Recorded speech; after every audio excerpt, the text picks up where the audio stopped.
Hello everyone, I am Dr. Prerna. I hope you all are doing great and staying healthy. तो एक student ने मुझसे ये question पूछा और मुझे लगा कि मुझे आपके साथ शेयर करना चाहिए, तो आज इस वीडियो में मैं वही क्वेश्चन और उसका सोल्यूशन आपके साथ शेयर कर रही हूँ।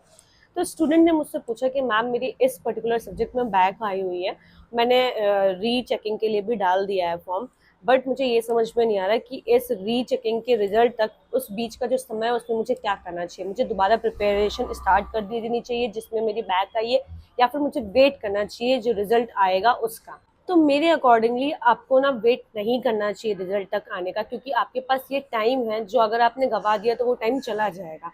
तो आपने रीचेकिंग के लिए डाल दिए, बहुत अच्छी बात है, क्योंकि रीचेकिंग में ना डिपेंड करता है यूनिवर्सिटी टू यूनिवर्सिटी की किस तरीके का रिजल्ट आता है रीचेकिंग के बाद। अक्सर मैंने ऐसा देखा कि रीचेकिंग के बाद कोई बहुत पॉजिटिव रिजल्ट नहीं आते हैं बच्चों के, स्पेशली अगर आपके मार्क्स 5 से ज़्यादा से आपकी बैक लगी हुई है। अगर 1-2 नंबर से लगी तो भी फिर भी चांसेस है कि आपकी रीचेकिंग में ठीक हो जाए।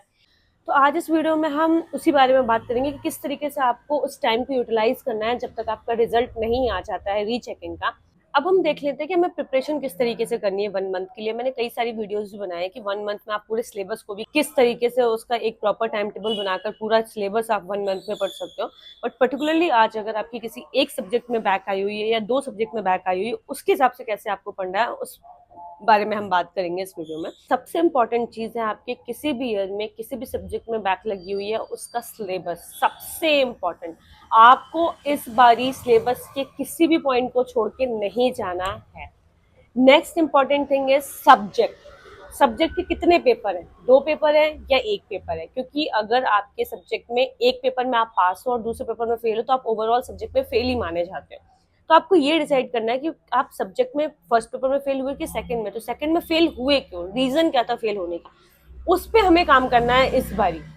थर्ड इंपॉर्टेंट चीज इज कि अगर हम सिर्फ फाइनल ईयर की बात करें, क्योंकि जो स्टूडेंट ने मुझसे क्वेश्चन पूछा था वो फाइनल ईयर का स्टूडेंट है, तो उन्होंने मुझसे ये क्वेश्चन पूछा था। तो एक चीज याद रखो, फाइनल ईयर में most of the topics are related to disease, और कुछ ऐसे टॉपिक्स हैं जिसको आपको स्पेशली अलग से पढ़ना है, वरना सारे के सारे डिसीज ही हैं। तो डिसीज को पढ़ने का कुछ तरीका है जिस वे में ही आपको एग्जामिनेशन में लिखना भी होता है अपनी डिसीज को। अगर आप उस वे में प्रेजेंट नहीं करते हो डिसीज में, तो आपके जो मार्क्स होते हैं वो डिडक्ट हो जाते हैं, कम मिलते हैं आपको मार्क्स। ठीक है, तो वो पैटर्न क्या होना चाहिए, सबसे पहले डिसीज को पढ़ने के लिए आपको उसका आयुर्वेद एस्पेक्ट भी पता होना चाहिए, उसका मॉडर्न एस्पेक्ट भी पता होना चाहिए। तो अगर आप आयुर्वेद की बात करें, उसकी परिभाषा क्या है, उसके पर्याय क्या है, उसके निदान क्या है, उसके रूप और प्ररूप क्या है, संप्राप्ति क्या है, उसके प्रकार क्या है, एंड देन चिकित्सा सिद्धांत क्या है, उसके बाद उसकी औषधियां क्या है। ठीक है, अब अगर हमें ये मॉडर्न में किसी भी डिसीज जो भी आयुर्वेद में वर्णन है उसको मॉडर्न में अगर हमें लिखना है तो हमें, और मैं आपको एक बात बता दूं, जब आपका एग्जाम में आप लिखते हो ना, हमेशा उसका मॉडर्न पॉइंट भी लिख दिया करो। अगर पूछा नहीं भी है और आपके बाकी टॉपिक्स उतने स्ट्रॉन्ग नहीं है और डिसीजेज स्ट्रॉन्ग है, तो उसको अच्छे से एक्सप्लेन किया करो। देन अगर आप मॉडर्न पॉइंट में आओ तो उसकी डेफिनेशन क्या है, देन सिनोनिम्स क्या है, उसके बाद कॉज क्या है, सिम्टम्स, देन पैथोजेनेसिस, इन्वेस्टिगेशंस क्या क्या कराई जाती है किसी डिसीज में, then types, then plan of treatment and then treatment. Then हम आ जाते हैं जो प्रॉपर हमारे टॉपिक्स हैं आयुर्वेद में। जैसे कि मैं एक छोटा सा एग्जांपल देती हूँ, सर्जरी में शल्य एक टॉपिक है, इंस्ट्रूमेंट एक टॉपिक है। आपको क्या करना है, पूरा मॉडर्न भी पॉइंट देखना है, पूरा आयुर्वेद पॉइंट ऑफ व्यू भी देखना है। उसके बाद जब आपका ये टॉपिक क्लियर हो जाए कि आयुर्वेद में शल्य की क्या परिभाषा है, इंस्ट्रूमेंट क्या होते हैं, उन प्रयोग किया जाता है, आचार्यों ने कितने प्रकार के इंस्ट्रूमेंट बताए हैं, देन उसके बाद आचार्य चरक ने क्या बताए हैं, आचार्य सुश्रुत ने क्या बताया, वाग्भट ने क्या बताया। बेसिकली कम से कम आप 3 आचार्यों का तो ध्यान रखो ही रखो, आचार्य सुश्रुत का, चरक का और वाग्भट का। अब हम आ जाते हैं टाइम मैनेजमेंट की, किस तरीके से आपको इस 1 मंथ में प्रिपरेशन करनी है, या जितना भी टाइम आपके पास बचा हुआ है दोबारा एग्जाम देने के लिए उसमें किस तरीके से आपको तैयारी करनी है। तो सबसे पहले सब्जेक्ट, अगर आपकी एक सब्जेक्ट में लगी है और उसके 2 पेपर हैं, सिंपली अपने डे को 2 पार्ट में डिवाइड कर दो। मॉर्निंग अपना फर्स्ट पेपर को दे दो, इवनिंग अपना सेकंड पेपर को दे दो, इस तरीके से तैयारी करनी है। देन जो टॉपिक आपको अच्छे से पढ़े हुए हैं, जो अच्छे से सॉलिड आपके तैयार, जिनके नोट्स भी अवेलेबल हैं आपके, उनको भी थोड़ा साइड में रख के जो चीजें आप नहीं पढ़ के गए थे फर्स्ट पेपर में, उन सारी चीजों को पढ़ना स्टार्ट करो।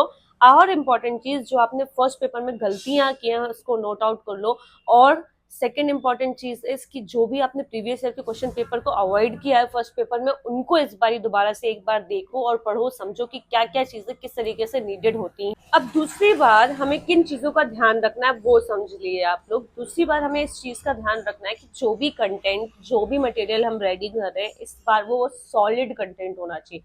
और सॉलिड कैसे होगा? सॉलिड का मतलब क्या होता है?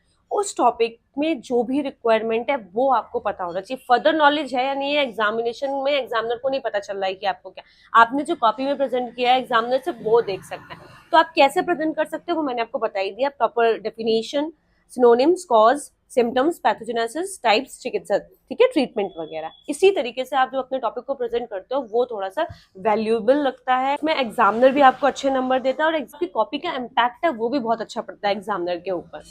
देन एक इम्पॉर्टेंट चीज है श्लोकास, जिसमें बच्चे बहुत ज्यादा परेशान होते हैं। मैं सच में आपको एक एडवाइस देना चाहूंगी और मैंने अपने साथ भी ये किया है कि बड़े बड़े श्लोकास के पीछे मत भागो। उस श्लोकास के पीछे आप अपना इतना टाइम वेस्ट कर देते हो कि जो कंटेंट रेडी करना चाहिए, जिसमें आपको सॉलिड मार्क्स मिलेंगे, वहां आप मार्क खा जाते हो। आपको क्या करना है, आपको बड़े श्लोक याद नहीं हो रहे, उनके पीछे मत भागो, एक एक लाइन के श्लोकास याद करो और अपनी कॉपी में उन्हीं श्लोकास को लिखो। अगर आप वो भी अच्छे से लिख रहे हो, एग्जामिनर आपको नंबर अच्छे ही देगा। अब मैं आपके साथ डिस्कस कर रही हूँ कि हमें कॉपी किस तरीके से लिखना है, क्योंकि कई बार आपने ऐसा देखा होगा कि एक बच्चा है जो आपसे कम पढ़ता है लेकिन फिर भी आपसे ज्यादा नंबर ले आता है, और आप इतना पढ़ते हो फिर भी आपके नंबर कम आते हैं। उसमें फर्क पड़ जाता है कि किस तरीके से आपने अपने आंसर को प्रेजेंट किया है, या अपनी कॉपी किस तरीके से लिखी हुई है, ठीक है। क्योंकि यहाँ एग्जामिनर को नहीं पता कि आप इंटेलिजेंट स्टूडेंट, एग्जामिनर के सामने सिर्फ और सिर्फ आपकी कॉपी पड़ी हुई है और आपकी कॉपी बताएगी कि आपने क्या पढ़ा और क्या लिखा है। सबसे पहली चीज, टाइम मैनेजमेंट बहुत जरूरी है एग्जामिनेशन में, क्योंकि हमें 3 घंटे में ही पूरी कॉपी लिखनी होती है। हम क्या गलती करते हैं, हम छोटे छोटे क्वेश्चंस को जो 2-3 नंबर के होते हैं उसमें इतना टाइम वेस्ट कर देते हैं कि जो लॉन्ग आंसर होता है उसको उतने अच्छे से प्रेजेंट ही नहीं कर पाते, वाइस वर्सा, या हमने लॉन्ग में बहुत समय दे दिया और शॉर्ट में उतने अच्छे से हम अटेम्प्ट नहीं कर पाए, क्योंकि फिर जैसे ही प्रेशर बिल्डअप होने लगता है कॉपी लिखते समय, हम चीजें उतनी सही ना लिख के गलत लिखते चले जाते हैं। तो इस बात का बहुत ध्यान रखो कि टाइम इतना मैनेज करके चलो कि अगर आपको लॉन्ग आंसर है तो उसको 15 मिनट्स दो, शॉर्ट आंसर है तो 5 मिनट्स दो, और वेरी शॉर्ट क्वेश्चन है, वेरी शॉर्ट आंसर है तो 1 या 2 मिनट्स, दैट्स इट। इससे ज्यादा समय नहीं देना है। और एमसीक्यू में तो जस्ट टिक करो और बस बढ़ाते जाओ। अगर हम इतना समय देंगे तो हमारे लॉन्ग आंसर को हम कैसे प्रेजेंटेबल बना पाएंगे? सेकंड, जो हमें बचपन से सिखाया जाता है और हम हमेशा इस चीज को इग्नोर करते हैं कि अपनी कॉपी को साफ सुथरा लिखो, मतलब नीट एंड क्लीन लिखो। बट पता नहीं क्यों हम इस चीज को बहुत ही लाइटली लेते हैं। और ये मेरा खुद का भी एक्सपीरियंस है, मैं और आपके साथ आपको यही बोलूंगी, अपनी कॉपी को जितना नीट एंड क्लीन लिखोगे और जितनी कम से कम ओवर राइटिंग करोगे अपने आंसर शीट में, उतने अच्छे मार्क्स आपको मिलेंगे। आप श्लोक लिख रहे हो नहीं लिख रहे हो सब भूल जाता है एग्जामिनर, जब आपकी कॉपी प्रेजेंटेबल होती है और दिखने में सुंदर लिखती है आपकी कॉपी। थर्ड इंपॉर्टेंट पॉइंट है कि आप ना अपनी कॉपी को एक सीक्वेंस में लिखा करो, चाहे वो पहले से लास्ट क्वेश्चन पे हो, चाहे लास्ट से पहले क्वेश्चन पे हो। जंबल मत किया करो कि कहीं का क्वेश्चन कहीं पर भी अटेम्प्ट कर लिया। उससे क्या होता है, एग्जामिनर के लिए भी क्रिटिकल होता है कि उसने क्वेश्चन देखेगा कितने मार्क्स का है क्या है। मतलब थोड़ा सा मुझे ऐसा लगता है कि हमें हमेशा सीक्वेंस में ही कॉपी करनी चाहिए। जो मुझे मेरे सर लोगों ने या मेरे सीनियर्स ने मुझे गाइड किया वही मैं आपके साथ शेयर करी, क्योंकि वो सारी चीजें मेरे साथ वर्क हुई, मैंने विजिबल रिजल्ट देखा अपने रिजल्ट्स में। तो इसीलिए मैं आपको वो सारी चीजें शेयर कर रही हूँ। सो ये था ओवरऑल पूरा मेरा व्यू, और कैसे आपको अपने सप्ली के लिए तैयार करना है। और इसके आगे भी मैं बहुत सारी वीडियोस बनाऊंगी इससे रिलेटेड, मैं अपने एक्सपीरियंस भी शेयर करूंगी। So I hope this video helps you. अगर थोड़ी भी इन्फॉर्मेटिव हो तो प्लीज वीडियो को लाइक कर देना, मेरे चैनल को सब्सक्राइब कर लीजिए। Thank you for watching my channel. Bye bye.